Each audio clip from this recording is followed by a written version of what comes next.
This isn't my cat meowing at the door. A bit of context first. My cat likes to go outside every day. In the morning, he follows us to the door, takes the elevator down with us, and then goes about his day outside until we bring him back home again in the evening. Now, my cat isn't the most punctual guy, so it's pretty common for him to stay much later in the neighborhood, sometimes well into the night or for several days. Or he gets bored and doesn't want to play for more than 2 hours and wants to get back inside. The problem is that we're not home, so he just has to wait. My family and I live in an apartment on the first floor, so our cat's solution is to sit under one of our balconies and meow at the top of his lungs to get our attention. When we're home, it works perfectly fine, but when we're not, it's a lot less effective. So our solution was to gently ask our neighbors that have the key to our apartment to bring him up so he doesn't have to wait outside all day. Those that don't have the key sometimes let him inside the building so he's not literally outside. For example, when it's raining. Our apartment is a bit special because it's bigger than the others, so to get inside there are 2 ways when you get in the main hall. 1. Take the stairs to the left and open the door that has 2 locks. 2. Use the elevator with a special key that goes directly inside our apartment, and the door only has 1 lock. The cat is used to the second option, and me too, because we're both lazy. But when the neighbors that don't have the key let him inside the building, he goes up the stairs and waits. Since I usually use the elevator from the parking, 2 floors below, that means I don't see him waiting in the hall, and he meows outside to get me to open up for him, or my dad or my mom. All around, we have our habits with my parents and neighbors, and it works fairly well. Now you know how everything goes with my little guy. Anyway, here's what happened a while ago.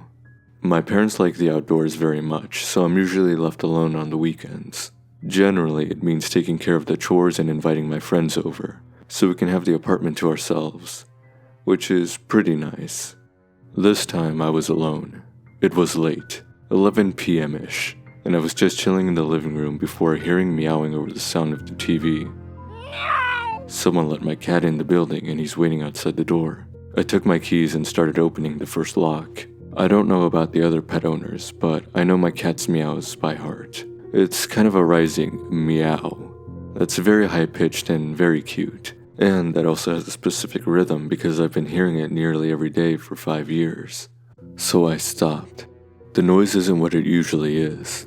It's too deep and just off. This isn't my cat outside my door, and he's the only cat around that knows he has to wait by the door and scream to be let inside. By that point, I had stopped halfway through opening the door and waited to hear him again and noticed scratching. My cat never scratches that door. At that point, I'm super weirded out by the situation, but the meowing is getting super loud, and I didn't want the neighbors to be woken up, so I continued with my key.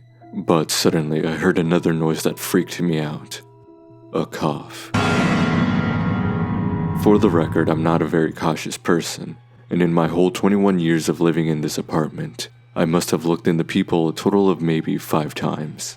But a small part of my brain told me to do it that night, and thank goodness I did. So I let go of my keys and put my eye against the door, and saw it. A man standing there, freaking meowing in front of my door. To say that I was terrified is really an understatement, but my heart stopped. I just stood there petrified for what felt like an hour. I don't really know how long it took for me to move again, but eventually my body just took over, I guess. I did what you'd expect. I ran for my phone, stood in the corner of the living room, and called the police. By the time they came, there was nobody in the front door. I can't even remember when the meowing stopped. And they just took my testimony before telling me to be cautious and left. To this day, I still don't know what that meowing guy wanted. I'm not sure I want to know anyway. I also don't know how he got inside the building since you need a key to access it, and how he knew that I would open the door if he imitated my cat in front of it. At least I will be more careful from now on. And my cat eventually came back since then. He's sleeping in my bed as I'm writing this. The Man in the Yellow Raincoat. So this is a story that happened to my mom's friend in Korea about 10 years ago. Every time I hear this story, I still get the chills. My mom's friend lived in an apartment complex in Seoul, She was a stay-at-home mother with a young daughter, and her husband worked during the days. One day she was coming home from running errands with her daughter and got into an elevator in her building. When she got on, she noticed that there was a man wearing a cap and a yellow raincoat, and he kept his head low so she couldn't really see his face. She immediately felt really uneasy, and she made her daughter stand by her side, furthest away from the man. What made her feel even more uncomfortable was that when she pressed the button for her floor, there was no other lit number.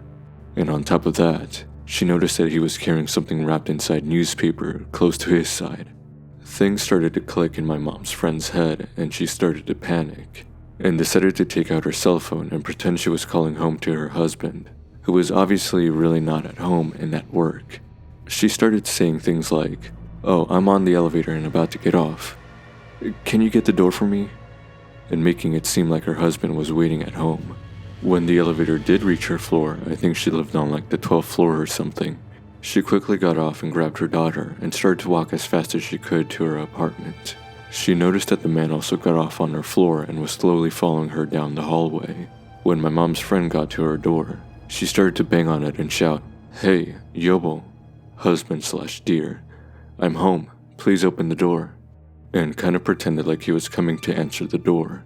Upon seeing this, the man in the yellow raincoat started to walk away back towards the elevator. When he seemed to be far away enough, my mom's friend quickly picked up her daughter and slid open her door's passcode thingy. This is usually how people get into their homes in Korea, and started to frantically punch in her key code. But the problem was that the buttons would make a sound, so the man knew that no one was going to answer the door for her, and he turned around and started to run back towards her. My mom's friend at this point was practically screaming, and when she finally got her door to open, the first thing she did was throw her daughter in through the door. When she got in herself, she saw that the man was pretty much inches from the door, but she managed to shut it and lock it before he could wedge his hand or weapon into the door. Afterwards, looking through the door's peephole, she saw the man was walking away back towards the elevator. Several months later, my mom's friend was watching the news, and there was coverage on the capture of a serial killer named Yu Young-chul. She told my mom that she could never forget the dread she felt when she saw the all-too-familiar yellow raincoat and hat that he was wearing when apprehended. I was kidnapped at 4 years old and didn't even realize. I'll start by saying I have a terrible biological father. He has been a shady person all my life and constantly caused me a lot of grief. This is just one of those examples. When I was 4, my parents split up. My mother and I moved states, and they agreed I would visit my dad every school holiday for a week. This one particular time, I had been with him for a few days when I was playing with my cousin at a nearby park. A car pulled up and I recognized the man as one of my dad's friends. He called me over, and without thinking, I ran over to him and left my cousin at the park. He asked me if I could show him where my dad lived, and I agreed and got into his car. I gave directions, and didn't notice at all that they weren't following them correctly. Looking back, I didn't really know the way anyhow. After way too long, I did realize that we were getting closer to the city, which is far away from my dad's house. We pulled up at a house I didn't recognize, and the man told me to wait in the car. I did. I didn't feel scared at all for some reason. He eventually took me inside, and I definitely started to feel unsafe then. A lady took me into a bedroom and brought me a sandwich. The bread was stale and I wasn't hungry, but I ate it because I felt bad for her, which doesn't make a lot of sense, but that's what I was thinking about. The lady told me a lot of things I didn't understand, but when she left, I remember thinking my dad was coming to pick me up soon. I fell asleep waiting for him.